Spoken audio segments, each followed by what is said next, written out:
Hello, I'm Bob the Booker and welcome to my channel. And today I just wanted to talk about the books that I've been reading this week. It's again been quite a fun one, lots of shorter books.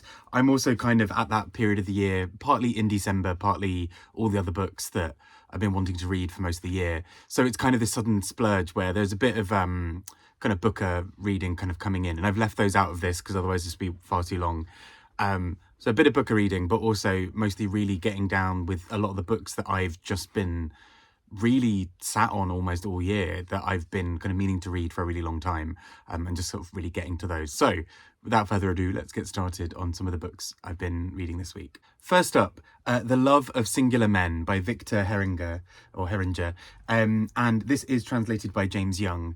And so this is sort of a really interesting thing, and almost the backstory adds some extra element to it. So Victor Heringer himself, he was a Brazilian author who wrote this. I think he was 29 or 30 when he wrote it, or at least when it came out, and he sadly died. And so we sort of, as a result, no longer have any other books from him, but there's something so profound about this book, and I just absolutely loved it. I've seen a few people really, really enjoying it and having it as one of their top books of the year, and I absolutely see why. And I think it's going to be joining my top books of the year. Essentially, it's a novel that is largely around a youngish man looking back over the relationship he had with another man and really trying to keep his memory alive in various ways. And in doing so, he sort of just really reflects over bits of his life and thinks about his old school friends and thinks about people he knows and all these other things. And what you know, that starts off obviously on a sort of fairly sad note, but I think there's something really beautiful about this book. There's a real joy and love that goes through it. There are all these little touches as well. So even every time someone mentions a sun or some kind of light or whatever, there's a little circle made out of commas that appears. And there's something really quite cute about it. But all of that sort of makes it sound like this book is sort of a bit more, you know, sort of kitschy or whatever. And actually, I think what's really impressive about this book is the cleverness of it. It has a way of constantly moving the goalposts. So it starts off sort of as one type of novel and will shift into a chapter where it's just the names of classmates and how they're sort of the archetypes of various people. And then it'll shift and it'll do something else. And then at one point it almost reads a bit like a script. And then at one point it does something else. And it constantly moves and transforms throughout the book. And whereas that sounds like it would be a bit of a weird roller coaster, I actually think it's this book's real strength, that it sort of, there's almost a restlessness to it. There's a kind of an uneasy energy to the book that just keeps propelling it forward. And I just thought it was captivating. I really, really enjoyed this book. I think this is so clever and so profound in what it's doing in talking about love and loss and grief and various other things. I think this is a really exceptional little book. Continuing the theme, Claudia Piñeiro's A Little Luck, translated by Frances Riddle.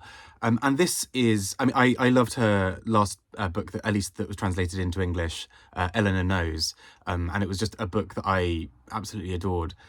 I really just, I'm starting to think she may be a kind of an author for me based on sort of the, you know, having read this as well. So the core idea behind A Little Luck is that we have a woman who experiences a really horrible incident that she blames herself massively for. And as a result, her whole life gets thrown into disarray. She moves country, she abandons her children and her family. She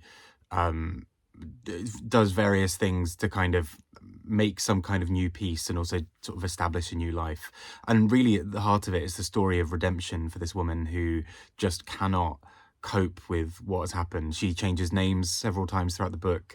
She has to sort of adopt these identities of trying to work out who on earth she is and how she can ever forgive herself or be forgiven by others for what has happened.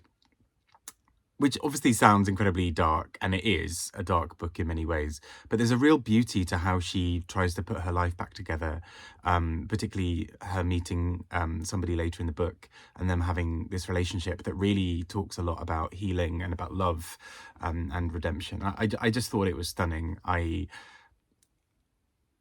the book does some quite clever things with the narrative structure of this, and without spoiling what the incident is, the book slowly starts to reveal more and more of the picture as we go.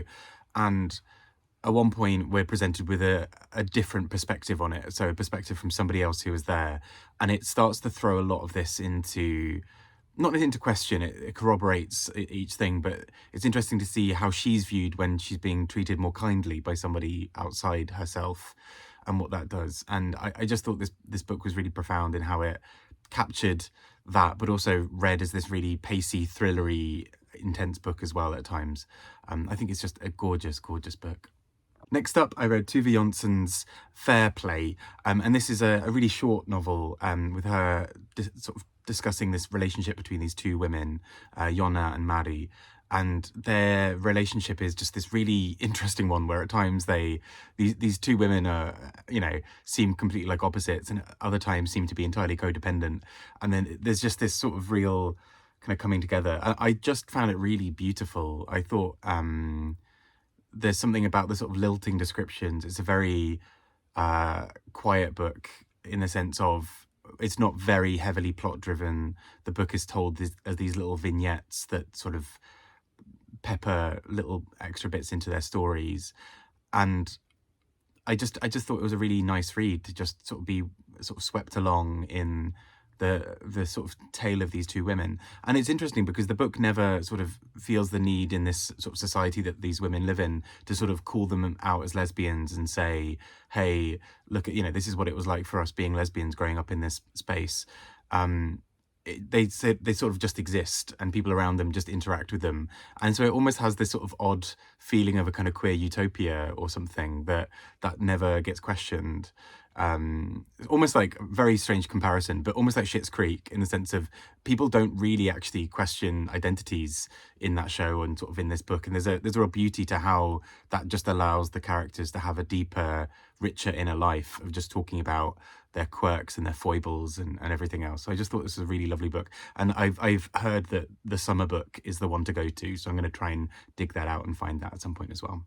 Next up, I read Service by Sarah Gilmartin, and this is a book that I pre-ordered right at the beginning of the year, because I loved her debut so much. Her debut, Dinner Party, a Tragedy, I just thought was such an excellent book, and so much of that same skill and sort of observation is in this book as well.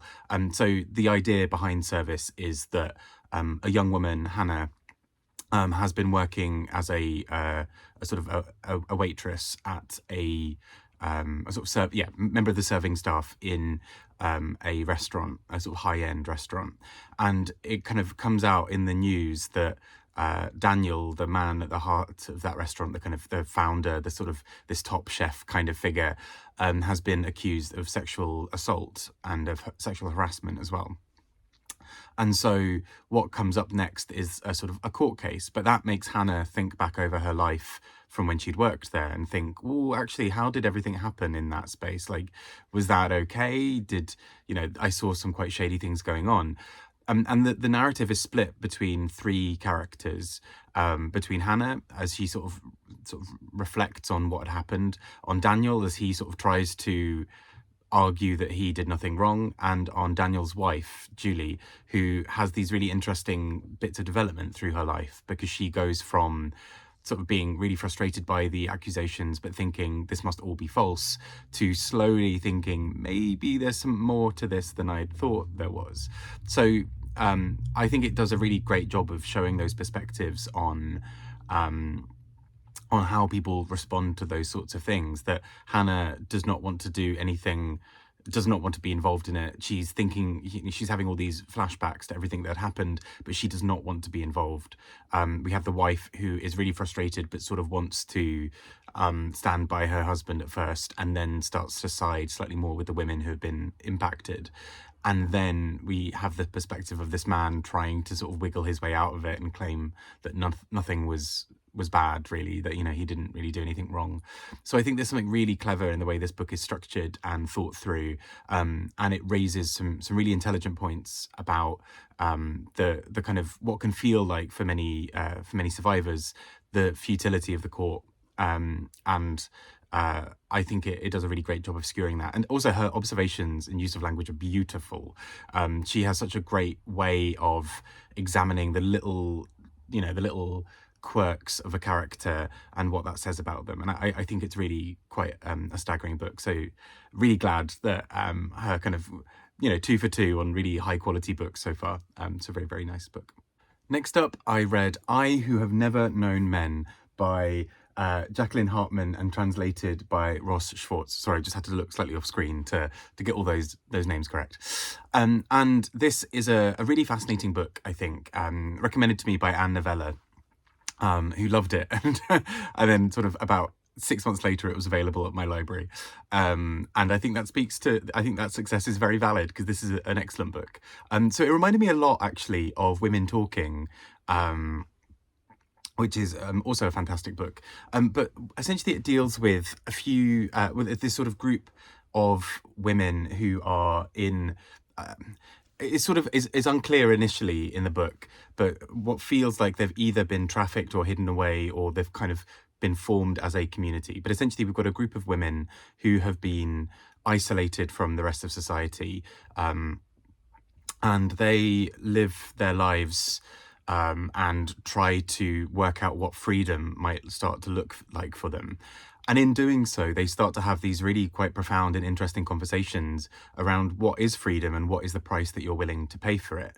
So at one point, they start talking about how they know that there's a route out, but to do so, they need to be able to carry various things. But to be able to carry all those things, they need to be strong. And they start thinking about how they might start increasing their strength and sort of doing exercises to do so. But in the meantime, we've got this really deep exploration of womanhood and these women's experiences, of particularly their sort of them living with the after effects of violence and of various other things. I just think it's a really profound book with really quite chilling sentences and sections to it. I thought it was really quite tricksy as a book. It's in the best possible way. I think it's a really profound book, but the sort of, it's a really difficult one to stomach at times, but I think is all the better for it, because I think it does something really quite special, I think, with taking these women's stories and their sense of survival and of resistance, and what that then means for their sort of future. So I thought it was really, really cleverly done. And last but not least, Justin Torres with Blackouts. And this is a book that I kept on hearing a bit of buzz for, and I was really excited to get round to, and it did not disappoint. The core idea of this book is, or the majority of this book is, two men talking to each other. And it at times has this sort of very odd quality, because these two men are reaching from across different generations. And so there's this sort of father-like or sort of avuncular role that the older man has. But both of them are sort of talking about various aspects of their lives. The younger man, particularly his sort of blackouts that he's been having, hence the title of the book, and the ways they sort of try to navigate the world. And so there's almost this sort of reaching for a sort of queer elder kind of going on in this book, which I thought was really well handled, because something that's sort of often reported and sort of discussed is that there is this sort of lost generation often, in the sense of lots of people who died during the HIV/AIDS epidemic, and many of those people were gay men, and that has also meant that there's this whole sort of generation of gay men. Many men survived. There's a whole bunch of men who did not, and as a result, there's this sort of void of this group of people who should be here but are not. And so I think this book sort of touches on that in a really clever way. Of this is a really fascinating way, I think, of approaching something like that, of what happens if you are able to have this sort of guiding spirit almost of this older person guiding you through bits of life, guiding you through a kind of queer experience. The older man is sometimes frustrated that the younger man doesn't get his references. The younger man is sometimes frustrated that the older man doesn't necessarily understand a few things either. But as a result, this really beautiful conversation comes out from these two men that just really reveals some real depths around various anxieties, I think, of, how people approach relationships and love and their identity and so many other things. I think it's a really cleverly done book. And it's sort of one of those ones where after I read it, I was like, oh, okay, wow, that was quite interesting. And it's sort of occasionally flickered back into my memory as just this sort of really haunting way of doing this. But there's a lot of light and a lot of joy in this book as well. I just think it's really interesting. It's sort of, I've not really seen a story do this in quite the same way before. And I just thought it was very, very well handled. So yeah, I see what a lot of that buzz has been about. I think it's a really clever and interesting book. Anyhow, I've been Bod the Booker. I hope you are all having a good week, reading or otherwise. I think there'll be one last one of this for a bit, which will be just around, I think it'll be Christmas Eve, the next Sunday. And then I might sort of pause the weekly ones for a week or two because it will be full on in the festive season. And quite frankly, I will mostly just be existing on various Christmas dinner leftovers and various bits of chocolate. So, yeah, who knows? But I hope you have a great week. I hope the festive season treats you well if I don't catch you in some other capacity before then. Have a wonderful one. Take care and speak to you soon. Bye-bye.